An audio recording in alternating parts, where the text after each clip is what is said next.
We're complaining as journalists, George. This is a huge departure from past administrations who traditionally, presidents have called on the Associated Press, have called on wire services, but they're cherry picking the questions, basically. They're not getting tough questions in these press conferences on basically the news of the day. We didn't see any real questions on Flynn yesterday, and that's a problem, George, when there are real answers that this administration owes about who knew what when.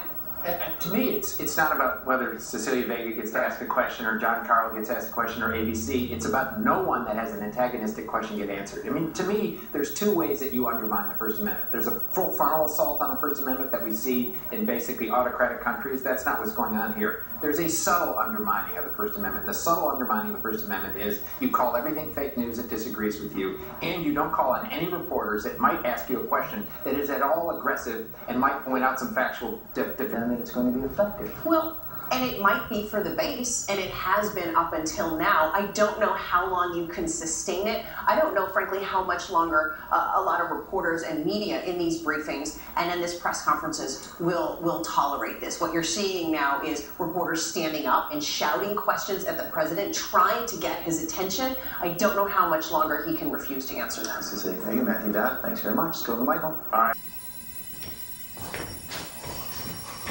Okay, so what we're experiencing this morning on tabloid news is a bunch of reporters whining and crying because they can't get in there and get their questions answered.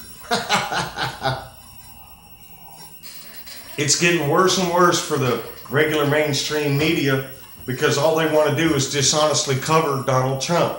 They want to continue to support this idea of the liberal left losing and Donald Trump unfairly winning, and that he is an illegitimate candidate.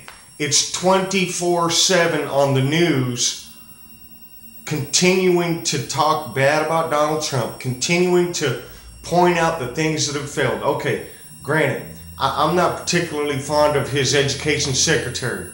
I'm not particularly fond of a couple of people in his cabinet. But do we have to continue this process of constantly, every day, 24/7, whine and cry about not getting fair coverage, about reporters crying and crying about how they can't get their questions answered? Hey, maybe they need to stop treating them so unfairly.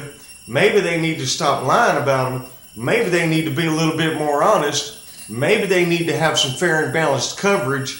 Maybe they need to start pointing out some of his accomplishments. Maybe they need to start pointing out some of the good things that are happening in America instead of sowing the seeds of division. No wonder they're failing. No wonder they're failing. You can keep tuning in to people like me and get all the news you want. I'm going to give you about pretty much as I can give you on this limited budget that we have here at All Americans First News and over there at my other channel, Johnny Jetrod the Patriot. So I just want you to understand that it's tabloid news today. These are not real journalists. They're a bunch of whiny, crybaby, liberal leftists. Remember George Stephanopoulos. He is a Democratic operative, used to be Slick Willie's press secretary. What's that tell you about him? Anyway, that's my report for you this morning. It's early this morning down here in FEMA Region 6. My name is Johnny Jetrod the Patriot. Thank you, America.